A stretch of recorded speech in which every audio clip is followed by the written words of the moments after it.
Welcome to Holy Word Chronicles, where we delve into the depths of ancient wisdom for modern lives. Today, we explore an intriguing topic, instances in the Bible where the text suggests the existence of other gods, challenging the traditional understanding of monotheism. The Hebrew word Elohim, often translated as God, can also mean the powerful ones, hinting at a more complex spiritual hierarchy.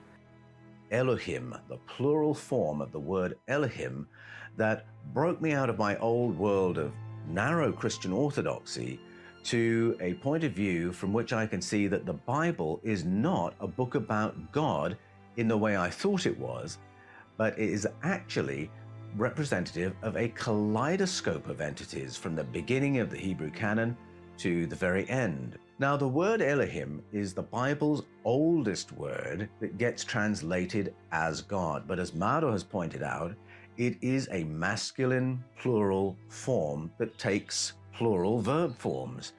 And as I began drilling down into those questions, I realized that the problems thrown up by the plurality of that word are not just a grammatical glitch.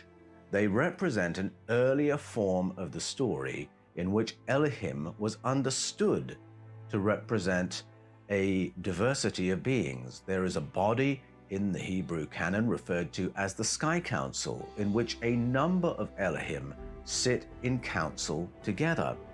While the Bible is often seen as a cornerstone of monotheism, a closer look reveals numerous passages that acknowledge other deities. This not only reflects the historical and cultural context of ancient Israel, but also offers a richer understanding of biblical theology. Let's journey through 10 significant instances that highlight this complex narrative. We begin with Exodus 18:11.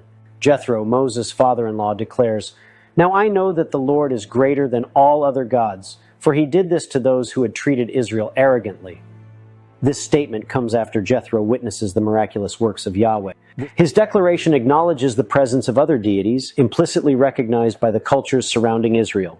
By stating that Yahweh is greater than all other gods, Jethro implies that these other gods exist but are inferior to Yahweh. There are clues within the Bible itself that this may be so, but one powerful one comes in Joshua 24, when Joshua says, "Don't serve the Elohim of Egypt, serve only Yahweh." If you insert the names into those texts, then what Joshua said was, don't serve Achech of Egypt, serve Yahweh, the powerful one of us. The names Achech and Yahweh are so close, and the kind of service is equivalent in what Joshua is saying, that it strongly suggests that the Yahweh character of these stories fits in a panoply of ancient beings that we have perhaps forgotten how to imagine. Next, in Exodus 12:12, during the Passover, God says, "On that same night I will pass through Egypt and strike down every firstborn of both people and animals, and I will bring judgment on all the gods of Egypt. I am the Lord." This verse is significant because it not only asserts Yahweh's power over the Egyptian gods, but also acknowledges their existence. The plagues themselves can be seen as a direct challenge to the authority of these deities, showing that Yahweh is supreme. The act of bringing judgment upon them demonstrates a divine hierarchy where Yahweh stands above all. The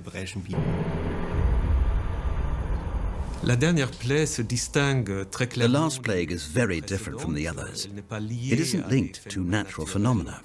You could say it's a theological plague. It seems very cruel to us because Yahweh will massacre all the firstborn of Egypt. What does that mean? It means the total extermination of Egypt. Because in the ancient Middle East, the firstborn symbolized the future of a people. Losing the firstborn is losing the future. Deuteronomy 32:8. 9 offers another example. When the Most High gave to the nations their inheritance, when he divided mankind, he fixed the borders of the peoples according to the number of the sons of God. But the Lord's portion is his people, Jacob his allotted heritage. This passage introduces the concept of a divine council, a group of divine beings over whom Yahweh presides. The term sons of God, Bene Elohim, refers to these divine beings, suggesting a structured pantheon. Yahweh's portion, Israel, is singled out, indicating a special relationship between Yahweh and the people of Israel, distinct from the other nations and their gods. So the Hebrew scriptures talk about the arrival of the Tseva Hashemayim, that's the sky armies, or the airborne armies. They arrive, they form the El Ba'adat, that's the Council of Power, and the being who's chairing this process, who's known by the title El Elyon, which simply means the powerful one, higher than the other powerful ones. He portions out lands to different Elohim, and the Elohim own the land, the minerals in the land, the fauna on the land, and the human beings on the land. And among those Elohim is a being who goes by the name of Yahweh, and he is clearly a junior member of the El Ba'adat because he gets a people group with no land. His people group are on the land of Egypt, belonging to the Elohim by the name Asherah. And so when we're introduced to Yahweh in the Moses story, his first task is to go to Asherah's land and notice the phonological similarity of those names. Yahweh, Asherah, counterpart Elohim, which becomes very clear in the book of Joshua at a later stage in the story when Joshua says to the people, decide who you're going to serve, Asherah or Yahweh. So Yahweh has to go to Egypt and get his people group out of Egypt, and then he has to fight with other Elohim in order to get land for his human beings to live on. El Elyon has created this artificial scarcity, ensuring that the Elohim are going to be conflicting with each other. And the whole of the story of Yahweh and his people group, that's what frames it. That's why they're always in conflict. That's why they always feel like they're the underdog and having to kill and slaughter people in order to get possession of land. That's why Yahweh is so keen on presenting himself as a man of war. His other name is the powerful one, the destroyer, and he goes about proving himself worthy of that name. So that's what frames those stories. Yahweh comes along, he gets his people, and then he creates the laws by which they're going to be governed and creates the people structures by which they're going to be managed. Psalm 82:1 states, God has taken his place in the divine council. In the midst of the gods, he holds judgment. This psalm presents a vivid image of Yahweh standing among other gods and judging them. This scene reinforces the concept of a divine council where Yahweh's role is that of a supreme judge. The presence of other gods in this council implies that they are acknowledged as real entities, albeit subordinate to Yahweh's ultimate authority. In Psalm 86:8, it is written, Among the gods there is none like you, O Lord. No deeds can compare with yours. As you can see, once again, this verse acknowledges the existence of other gods, yet it emphasizes Yahweh's unparalleled power and deeds. The comparison serves to elevate Yahweh above these gods, underscoring his unique sovereignty and the extraordinary nature of his works compared to those of other deities. 1 Kings 18:24 recounts the showdown between Elijah and the prophets of Baal. Then you call on the name of your God, and I will call on the name of the Lord. The God who answers by fire, he is God. This dramatic event is one of the most direct confrontations between Yahweh and another deity, Baal. By framing the challenge in such a way, Elijah acknowledges Baal's existence but sets the stage to demonstrate Yahweh's superiority. The contest's outcome, where Yahweh answers by fire, decisively establishes his supremacy. Well, there were two kings in particular who were responsible for the cleanup of Judaism, which transformed Judaism from a canon of memory of paleo-contact to a religion of monotheism and obedience to law. Josiah's ancestors, particularly King Manasseh, King Ahaz, King Solomon, had all created installations to other advanced beings. They all had to go. Josiah regarded that as idolatry and had no interest in a memory of paleo contact. He wanted to simplify Judaism into a monotheistic religion that would be the imprimatur for his authority in a neatly ordered theocratic society. Jeremiah 10:11 proclaims, "Tell them this, these gods who did not make the heavens and the earth will perish from the earth and from under the heavens." Jeremiah's message underscores the transient nature of other gods in contrast to the eternal creator, Yahweh. While it acknowledges the existence of these gods, it also prophesies their eventual demise. This reflects a belief in Yahweh's enduring power and the temporary dependent nature of other deities. Why would there be this competition among Yahweh and the other Elohim? And it's clear in moments in the Bible, Yahweh classes himself as an Elohim. So there we have a world of many powerful entities, but you serve this one. And so the Yahweh character is set among the many Elohim of the Hebrew stories. You also have stories about a sky council in which a number of Elohim sit in council together, presided over by the character Yahweh. How can you have a council where a number of those entities are fictitious, but the president of the council is real, and that's God?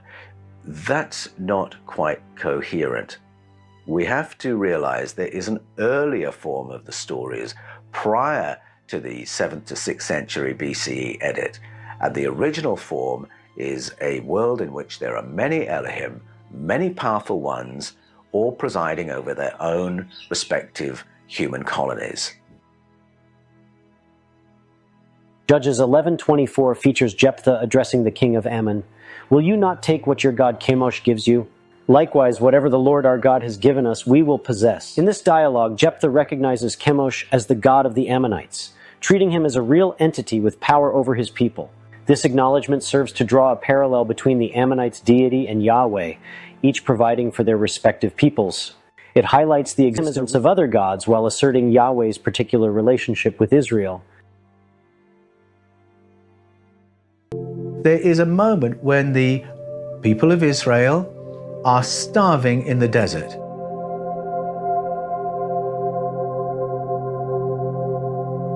And so they come to Moses and they say, "Please, can you get Yahweh to provide us with some food?" And instead of providing them with food, he sends serpents, fiery serpents, to go in and attack the people.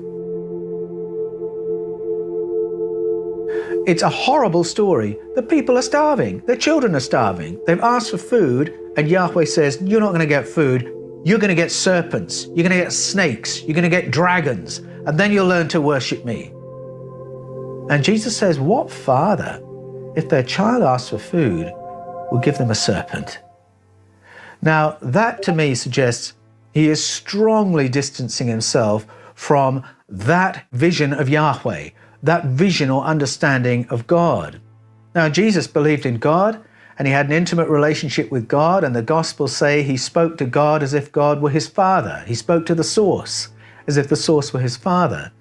And so I think we can see clear daylight between Jesus' concept of God and his concept of the Yahweh stories and the Elohim stories of the Hebrew canon. Psalm 96:4-5 reads, "For great is the Lord and most worthy of praise. He is to be feared above all gods. For all the gods of the nations are idols, but the Lord made the heavens." This psalm acknowledges the gods of other nations, describing them as idols. However, it emphasizes that Yahweh, the creator of the heavens, is superior. The term idols suggests these gods are powerless compared to the true creator, reinforcing Yahweh's unparalleled authority and creative power. For at least the Yahweh partisans, what seems to have emerged is something of a compressed henotheism. There are other gods, but our God is the best. Remember that my dad can beat up your dad. To something like monolatry, we were only going to worship our group God. Thus a kind of henotheism to monolatry spectrum, though with some tension as to kind of what to do with Asherah. It appears that her devotion was very strong and quite widespread. I mean, mother fertility goddesses are going to be extremely popular for obvious reasons, if for nothing else, given the infant mortality rate of this time. It also appears that the eventual demotion and eventual elimination of Asherah was quite a very slow process. Perhaps the monolatrous factions, by focusing more on exclusive worship of Yahweh, diminished her position, ultimately producing a kind of theological divorce. Of course, her devotion continued, but this theological divorce would then allow her to be targeted for official state suppression, such as at public shrines, especially the Yahweh shrine in Jerusalem. This tendency toward monolatry also compressed into fewer and fewer divine and semi-divine beings, a compression aiding, even if unconsciously, on the trajectory toward eventual monotheism centuries later. So, however, another development in the theological landscape of the ancient world, especially in the 8th century, is also worth mentioning here. Most deities at this time were conceived of as regional, even literally dwelling in some sense in shrines specific to those regions. They were literally the houses of those gods, and they were specific to that locale. This was their turf, so to speak. It's like the Crips and the Bloods, but it's Yahweh and Baal. While these various manifestations in various regions, deities were largely taken to be regional in character, even if specific to certain shrines in those cities. So Baal Hadad and Baal Bethel might be just manifestations of Baal in those areas. However, Yahweh is a God who creates the world and crafts human beings, while Marduk is the creation of hands, the craft work of human beings. Idol makers are afraid, while Israel is commanded not to fear. Israel's made the witness of Yahweh, while the idols, they have eyes, but they can't see anything. Israel is said to know that Yahweh is God alone, whereas the idol makers know only their own handiwork. Like, you know you made that. That's not a god. Yahweh is glorified through Israel, while the idols are bedecked in mere human conceptions of beauty. The forest praised Yahweh, but its dead wood is only fit for idols, the same wood discarded and burned. The craft person declares that wood and stone are gods, but Yahweh declares that Israel is their servant. The idols are mute and cannot declare their choice of worldly servants. The immobile statues of Marduk and Nabu must be carried by beasts and humans, while Yahweh carries Israel and the world over, moving even King Cyrus by his command. In effect, the deeper the polemical attack upon the Babylonian gods, there is an inverse logical rejoinder for the very ontological status of Yahweh. The negation of the great gods of this time leaves little logical choice for the Judean theologian. The negation of their theological powerlessness and exile, the negation of the negation, must result, I think, in monotheism, not so much so because of the theologians' fancy or because their desire to be monotheists, but really because their options have simply all run out. Monotheism wasn't a theological choice born out of triumph or dramatic revelation, but a theological dead end born out of defeat, exile, and centuries of historical accidents. Deuteronomy 6:14 warns, "Do not follow other gods, the gods of the peoples around you." This commandment directly acknowledges the existence of other gods worshipped by surrounding nations. It serves as a cautionary directive to the Israelites, urging them to remain loyal to Yahweh.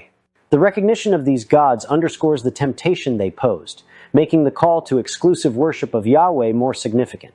If you look at the Genesis tradition, the Sumerian tradition, some of the African traditions, Mesoamerican traditions, it does look like our ancestors had a memory of a time when there was face-to-face contact with these ET colonizers. And then we come into a time of history where that's been forgotten, deliberately, I might say, so that when we get to the 6th century BCE, the editors who monotheized the Hebrew scriptures, I think probably didn't believe in ETs. And when they looked at the texts, they just thought, oh, there's too many gods in this. Let's purify this tradition. So there's been a great forgetting. Throughout the book of Moses, God continually reminds Moses of his identity. I am the Lord, the God of Abraham, Isaac, and Jacob. God also states that while he appeared to the patriarchs as God Almighty, he did not reveal his full name to them. He is also referred to as the God of the Hebrews. This insistence raises an important question. Why does the creator of the universe need to repeatedly convince Moses of his identity and authority? This persistent reminder seems incongruous for an all-powerful deity.